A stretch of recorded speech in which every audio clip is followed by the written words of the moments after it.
La France est un pays immensément riche en histoire religieuse et, au fil des siècles, elle est devenue la gardienne de certaines des reliques les plus vénérées de toute la chrétienté. Il ne s'agit pas seulement d'œuvres d'art ou de cathédrales imposantes, mais bien d'objets qui, selon la tradition, ont été directement liés à la vie, à la mort et à la résurrection de Jésus-Christ. Ce lien intime entre foi et histoire se matérialise de manière toute particulière à la Sainte-Chapelle, à Paris. Imaginez un lieu construit non seulement pour être admiré, mais aussi pour protéger des trésors spirituels capables de toucher les cœurs et de transformer des destins. C'est exactement ce que le roi Louis IX, celui-là même qui sera canonisé sous le nom de Saint Louis, décida de faire au XIIIe siècle. Entre 1242 et 1248, il fit ériger la Sainte-Chapelle comme un reliquaire monumental, un espace sacré destiné à abriter ce qu'il appela les « reliques de la Passion ». Ces objets n'étaient pas de simples symboles, pour les fidèles de l'époque, ils représentaient un pont direct avec le mystère du salut.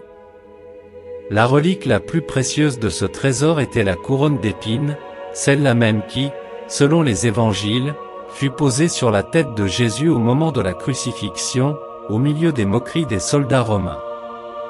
Imaginez un instant l'intensité de cet objet, chaque épine apparaissait comme un témoignage silencieux de douleur, mais aussi d'amour et d'abandon.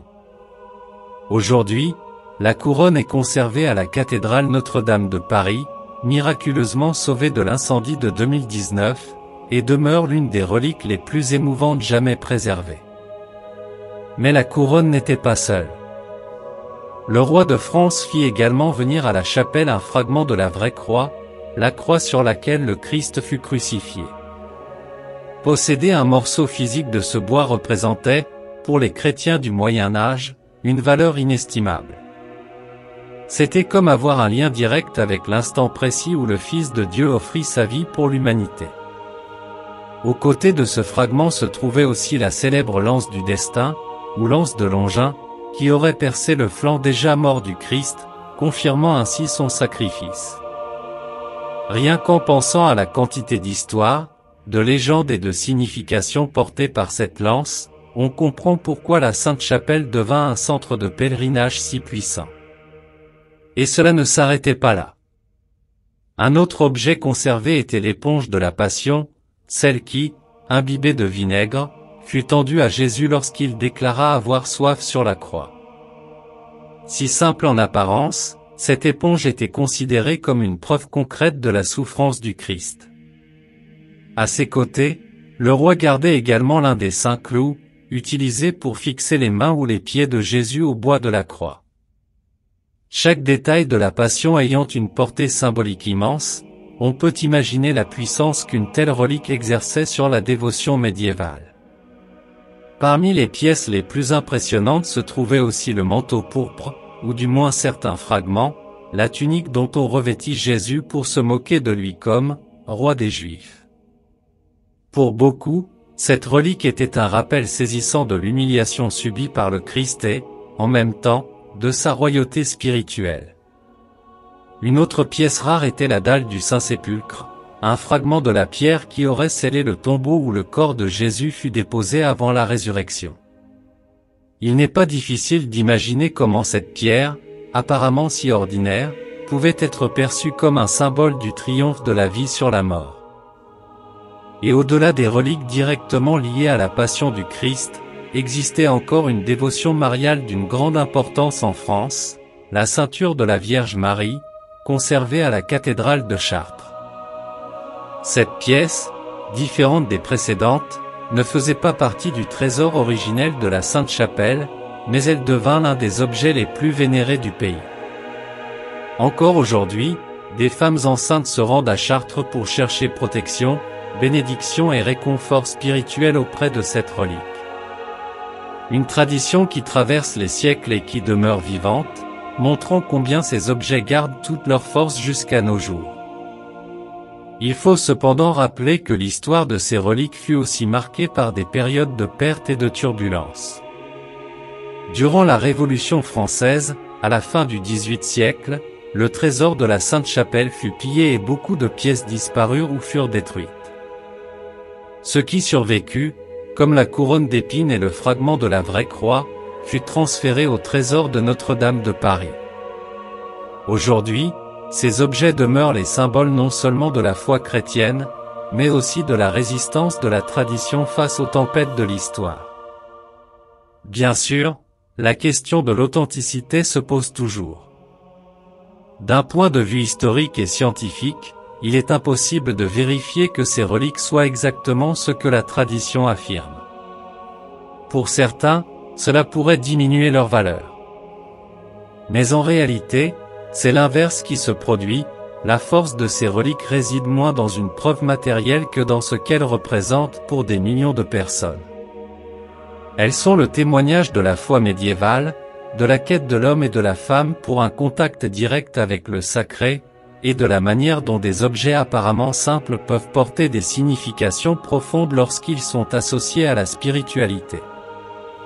Et si l'on parle de la France dans son ensemble, il est impossible de ne pas mentionner qu'en dehors de ces 8 reliques emblématiques, le pays conserve bien d'autres trésors. Il y a le voile de Sainte Véronique, conservé à Caen, associé au moment où une femme essuya le visage du Christ sur le chemin du Calvaire. Il existe aussi une petite ampoule contenant le sang de Saint Janvier, gardée dans une abbaye française, même si la plus célèbre se trouve à Naples, en Italie. On peut également évoquer les reliques liées à des figures chères à l'histoire chrétienne, comme Sainte Jeanne d'Arc, dont les souvenirs sont dispersés dans des villes comme Chinon et Rouen, ou encore le corps de Sainte Thérèse de l'Enfant Jésus, à Lisieux, qui attire encore aujourd'hui des pèlerins venus du monde entier. Voyez comme tout cela montre que la France n'est pas seulement un décor de cathédrales gothiques imposantes et de grands rois, mais aussi un territoire marqué par la présence physique d'objets qui, d'une certaine manière, continuent de relier des générations entières à la spiritualité. Des objets qui parlent de foi, de douleur, d'espérance et de mystère. Et qui continuent de susciter, aujourd'hui encore, cette même question: jusqu'à quel point ces fragments matériels nous rapprochent-ils du divin? Parmi toutes les reliques qui sont parvenues à la Sainte-Chapelle, le fragment de la vraie croix occupe une place particulière, non seulement pour sa valeur symbolique, mais aussi pour l'impact spirituel qu'il exerçait sur ceux qui le contemplaient. Imaginez, un instant, tenir ou simplement se trouver face à un morceau du bois sur lequel Jésus fut crucifié. Pour les fidèles du Moyen Âge, il ne s'agissait pas seulement d'un souvenir historique, c'était un lien direct avec l'instant le plus intense de la foi chrétienne, le moment où le Fils de Dieu offrit sa vie pour l'humanité. Chaque éclat, chaque veine du bois semblait palpiter du souvenir de ce sacrifice, transformant la Sainte-Chapelle en un lieu où le sacré devenait presque tangible. Louis IX, connu pour sa profonde dévotion, ne ménagea aucun effort pour acquérir ce fragment, comprenant que sa présence à Paris n'était pas seulement un prestige royal, mais un acte de foi qui attirerait des pèlerins de toute l'Europe. La relique était si vénérée que sa simple proximité était considérée comme une bénédiction, capable de toucher le cœur de l'homme et de la femme en quête de consolation, de guérison ou d'inspiration spirituelle. Les récits de l'époque décrivent des fidèles agenouillés devant le reliquaire, les larmes aux yeux, ressentant une connexion qui transcendait toute explication rationnelle.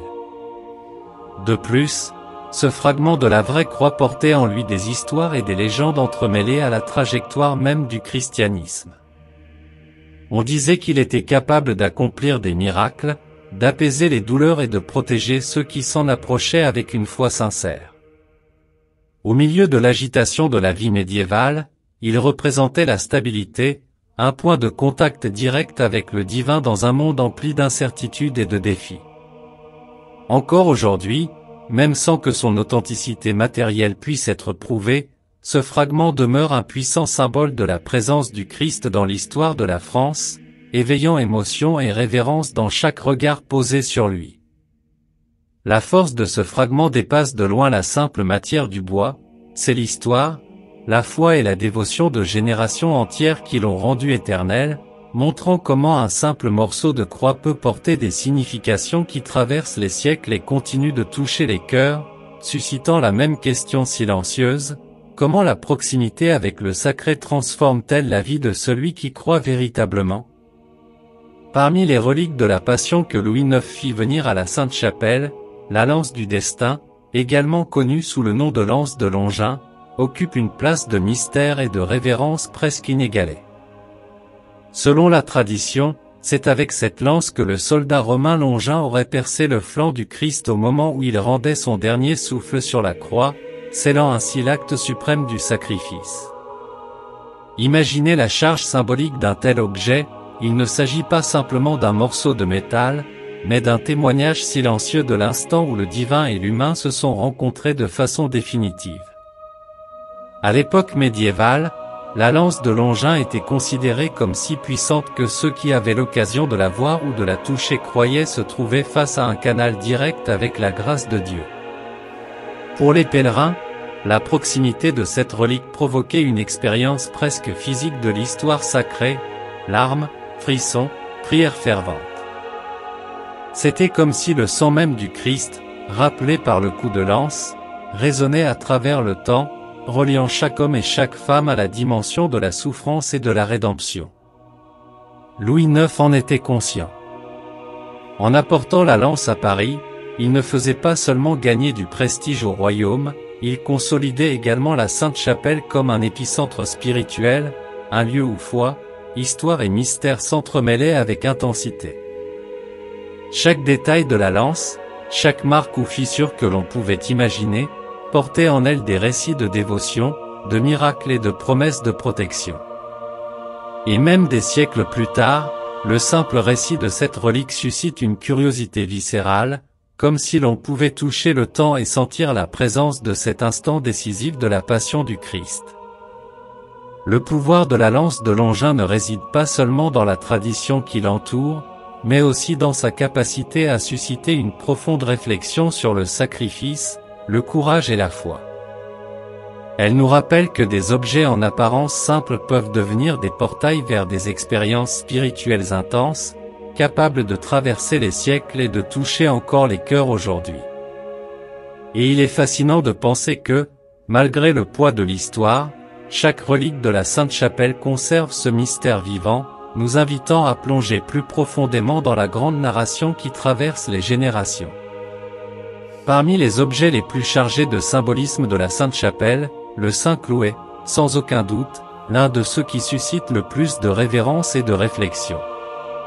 Il s'agit de l'un des clous utilisés pour fixer Jésus sur la croix, un détail minuscule par sa taille, mais immense par sa signification. Pour les fidèles médiévaux, la simple vue de l'un de ces clous suffisait à évoquer toute la passion, la douleur, l'humiliation et, par-dessus tout, l'amour absolu que le Christ manifesta en se livrant pour l'humanité. Pensez à la force symbolique de ce clou. Ce n'est pas seulement un objet de métal, c'est un témoignage silencieux de la souffrance à la fois humaine et divine. Chaque homme et chaque femme qui s'en approchait à la Sainte-Chapelle avait l'impression de toucher, même indirectement, l'instant le plus intense de l'histoire chrétienne. C'était comme un pont entre le ciel et la terre, entre l'histoire et la foi vivante, un canal direct pour méditer sur le sacrifice et la rédemption. En intégrant le Saint-Clou parmi les reliques de son trésor, Louis IX savait quel impact chaque détail de la Passion pouvait avoir sur les fidèles. Il ne protégeait pas seulement un objet historique, mais préservait un point de rencontre entre l'humain et le divin, capable de toucher les cœurs, de transformer les prières et de susciter une dévotion profonde. Les récits de l'époque décrivent des pèlerins agenouillés devant le reliquaire, émus, en larmes, trouvant là non pas seulement un fragment de métal, mais un lien avec l'amour inconditionnel du Christ. Même des siècles plus tard, la présence symbolique du Saint-Clou continue de nous émouvoir. Il nous rappelle que, dans l'histoire de la foi, chaque fragment compte, chaque objet devient un portail vers des expériences profondes et transformatrices. Et lorsque nous pensons à des reliques comme celle-ci, nous comprenons que la véritable force de ces trésors ne réside pas dans leur valeur matérielle, mais dans leur pouvoir de relier des générations entières à ce qui est sacré et éternel. Parmi les reliques qui témoignent à la fois de l'humiliation et de la royauté du Christ, le manteau pourpre occupe une place singulière. Ce manteau, ou du moins des fragments de celui-ci, fut placé sur Jésus par les soldats romains afin de se moquer de lui en tant que roi des Juifs. À première vue, cela pourrait sembler n'être qu'un geste de dérision, mais pour les fidèles, chaque fil de ce vêtement portait une signification profonde, un rappel puissant de la passion et de la dignité du Christ face à l'adversité. Lorsque Louis IX fit venir le manteau pourpre à la Sainte-Chapelle, il savait qu'il ne conservait pas simplement un morceau de tissu, mais qu'il préservait un symbole vivant de courage, de souffrance et de majesté spirituelle. Pour les hommes et les femmes du Moyen Âge, contempler cette relique revenait à plonger dans l'histoire de celui qui, bien qu'humilié et rejeté, demeurait l'exemple suprême d'amour et d'abandon. La texture, la couleur pourpre, voire les traces d'usure, transformaient le manteau en bien plus qu'une matière, c'était une narration tangible de la foi et de la résilience divine. Les récits des pèlerins qui s'approchaient de la relique évoquent une expérience presque physique de la présence du Christ. Certains ressentaient des frissons, d'autres laissaient couler des larmes silencieuses, tandis que beaucoup étaient saisis d'une réflexion profonde sur le sacrifice, la compassion et la rédemption. Le manteau pourpre ne rappelait pas seulement la passion, il reliait aussi chaque observateur à l'idée que, même dans les épreuves les plus dures, il existe une dimension de transcendance et d'espérance. Ainsi, cette relique nous invite à comprendre que, dans l'histoire de la foi, même ce qui paraît le plus simple, un morceau de tissu, peut porter une force transformatrice. Un symbole capable de traverser les siècles et de continuer à toucher les cœurs, en évoquant la même question silencieuse qui accompagne toutes les reliques, comment ce qui est visible peut-il révéler autant de l'invisible ? Parmi les reliques les plus chargées de symbolisme de la Sainte-Chapelle, la dalle du Saint-Sépulcre se distingue par sa connexion directe avec le moment final de la vie terrestre de Jésus et le début du mystère de la résurrection. Il s'agit d'un fragment de la pierre qui aurait scellé le tombeau où le Christ fut déposé après la crucifixion.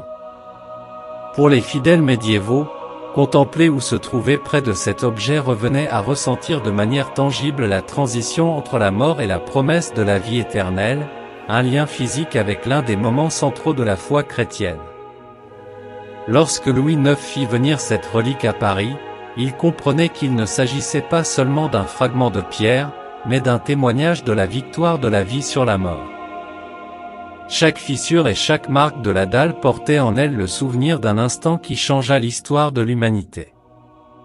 Les hommes et les femmes agenouillés devant elle étaient invités à réfléchir sur l'éphémérité de la vie, sur la souffrance, l'espérance et la rédemption, réalisant que même les objets les plus simples peuvent devenir des portails vers des expériences spirituelles profondes.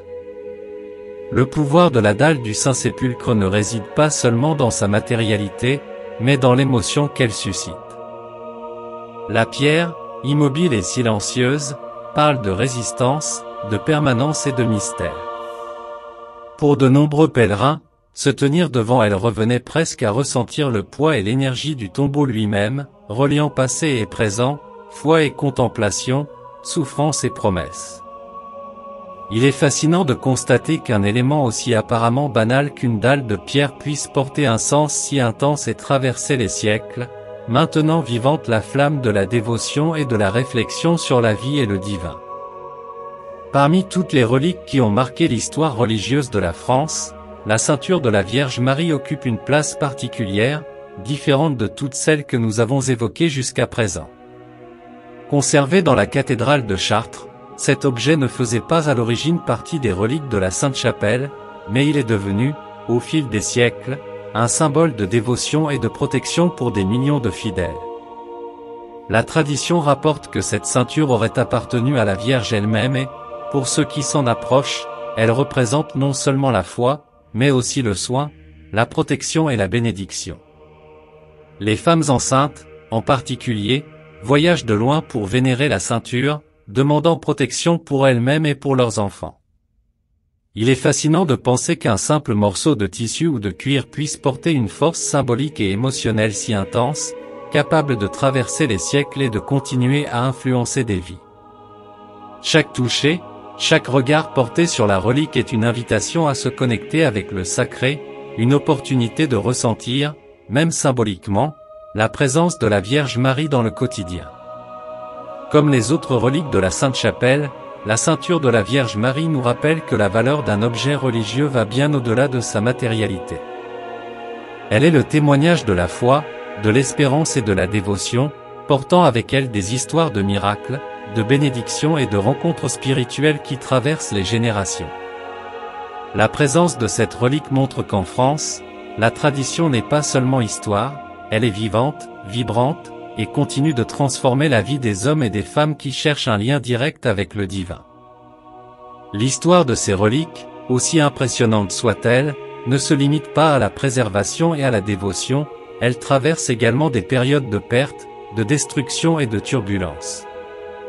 Pendant la Révolution française, entre 1789 et 1799, la France connut une période de transformation radicale, où l'Ancien Régime, la religion et les traditions furent remis en question et souvent attaqués violemment. La Sainte-Chapelle, qui pendant des siècles avait conservé avec soin les reliques de la Passion, ne fut pas épargnée par cette vague de radicalisme. Une partie du trésor fut pillée, détruite ou dispersée, et de nombreux objets sacrés disparurent à jamais.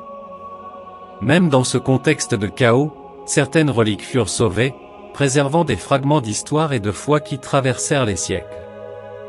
La couronne d'épines et le fragment de la vraie croix, par exemple, furent transférés au trésor de la cathédrale Notre-Dame de Paris. Imaginez le soin nécessaire pour transporter ces pièces précieuses dans un pays en pleine convulsion, sachant que la moindre distraction pouvait signifier une perte définitive. Pour ceux qui comprenaient la valeur spirituelle de ces objets, chaque sauvetage constituait un véritable miracle historique.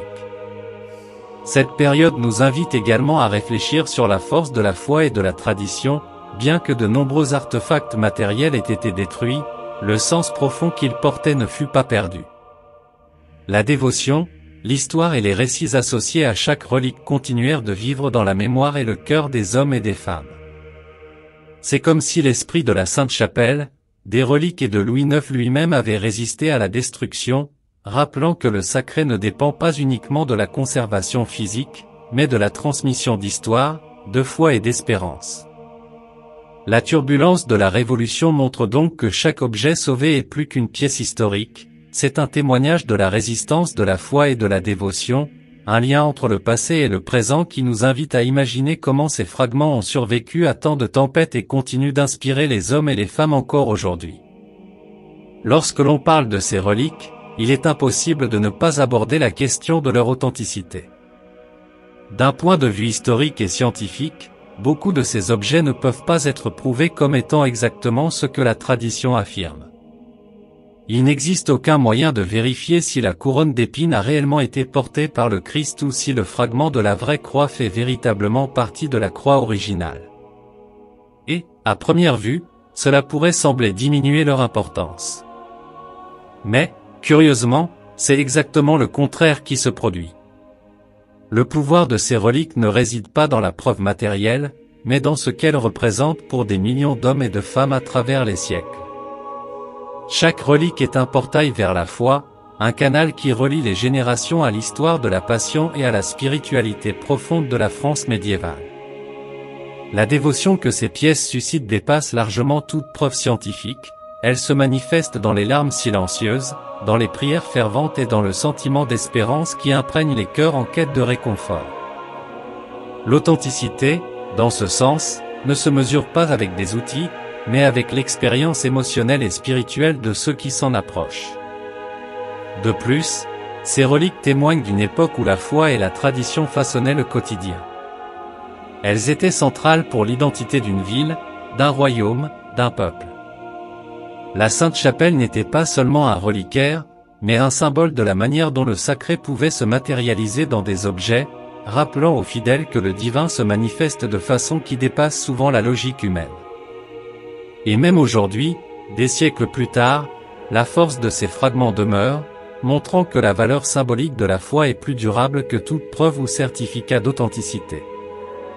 En contemplant ces reliques, on comprend que ce qui importe réellement n'est pas seulement de savoir si elles sont vraies, au sens matériel, mais comment elles parviennent à toucher les cœurs, inspirer la dévotion et maintenir vivante la connexion entre l'homme, la femme et le divin. Chaque objet porte en lui des histoires, des miracles, des promesses et de l'espérance, et c'est précisément cette dimension symbolique qui garantit que leur présence continue d'être pertinente et émouvante jusqu'à aujourd'hui. Au-delà des 8 reliques les plus célèbres, la France conserve une richesse encore plus grande d'objets sacrés qui traversent les siècles et continuent de susciter dévotion et fascination. Un exemple notable est le voile de Sainte Véronique, conservé à Caen, qui, selon la tradition, aurait servi à essuyer le visage du Christ sur le chemin du Calvaire. Ce simple tissu, imprégné de l'image du Sauveur, est devenu un symbole puissant de compassion, de proximité et de tendresse divine, rappelant que de petits gestes peuvent porter des significations éternelles. Un autre trésor intéressant est l'ampoule contenant le sang de Saint Janvier, conservée dans une abbaye française. Bien que la version la plus célèbre se trouve à Naples, le fragment français suscite intérêt et révérence, évoquant l'idée que le sacré peut se multiplier en différents lieux, reliant culture et histoire. La dévotion à Saint Janvier montre comment la foi peut franchir les frontières et comment chaque relique, même petite, devient un lien entre l'humain et le divin. La France préserve également des reliques liées à des figures historiques marquantes, telles que Sainte Jeanne d'Arc, dont les fragments et souvenirs se trouvent dans des villes comme Chinon et Rouen, ainsi que le corps de Sainte Thérèse de l'Enfant Jésus, à Lisieux, qui continue d'attirer des pèlerins du monde entier. Chacun de ces objets porte en lui des récits de courage, de foi et de miracles, rappelant que la dévotion ne se limite ni au temps ni à l'espace, mais traverse les générations, reliant hommes et femmes dans une même expérience spirituelle. Tout cela montre que la France n'est pas seulement un pays de cathédrales imposantes et de rois puissants, mais aussi un territoire où la foi se matérialise dans des objets, des fragments et des souvenirs. Chaque relique est un pont entre le passé et le présent, une occasion de toucher le sacré, de réfléchir à l'histoire et de ressentir la présence d'une spiritualité qui traverse les siècles. Et en observant ces pièces, on ressent qu'il reste beaucoup à découvrir, des histoires à entendre et des mystères à contempler, maintenant vivante la flamme de la dévotion et du lien avec le divin. Tout au long de ce récit, nous constatons que les 8 reliques les plus emblématiques de France, de la couronne d'épines à la ceinture de la Vierge Marie, ne sont pas seulement des objets anciens conservés dans des chapelles et des cathédrales.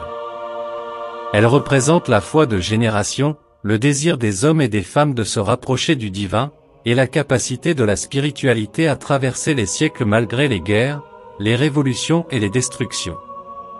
Chaque fragment de la vraie croix, chaque clou, chaque morceau du manteau pourpre ou de la dalle du Saint-Sépulcre porte avec lui des histoires de dévotion intense, de miracles et de transformation personnelle. La force de ces reliques ne réside pas seulement dans ce qu'elles peuvent prouver matériellement, mais dans ce qu'elles inspirent sur le plan émotionnel et spirituel. Elles nous rappellent que l'histoire de la foi ne se mesure pas seulement en date ou en documents, mais par l'impact de ces objets sur les cœurs et les vies des hommes et des femmes. Elles relient le présent au passé, permettant aux hommes et aux femmes d'aujourd'hui de ressentir, ne serait-ce que quelques instants, la proximité d'événements qui ont façonné la spiritualité mondiale. De plus, la présence d'autres reliques importantes à travers le pays, du voile de Sainte Véronique aux fragments de Sainte Jeanne d'Arc et de Sainte Thérèse de l'Enfant Jésus, montre que la France reste un territoire profondément lié à l'histoire religieuse et à la dévotion, une véritable carte de la foi traversant les temps et les générations. Chaque objet, aussi petit soit-il, est un portail pour la réflexion, la prière et l'émotion, rappelant que la connexion au sacré peut se manifester de façons inattendues, mais toujours intenses. En résumé, ces reliques sont plus que de simples artefacts, ce sont des témoignages vivants de la recherche de sens, de réconfort et de proximité avec le divin par l'homme et la femme. Et même après tant de siècles, elles continuent d'inspirer, d'émouvoir et de nous faire réfléchir sur le pouvoir de la foi et de la tradition, montrant qu'il reste encore beaucoup à découvrir, ressentir et contempler dans l'histoire sacrée que la France conserve avec tant de soin.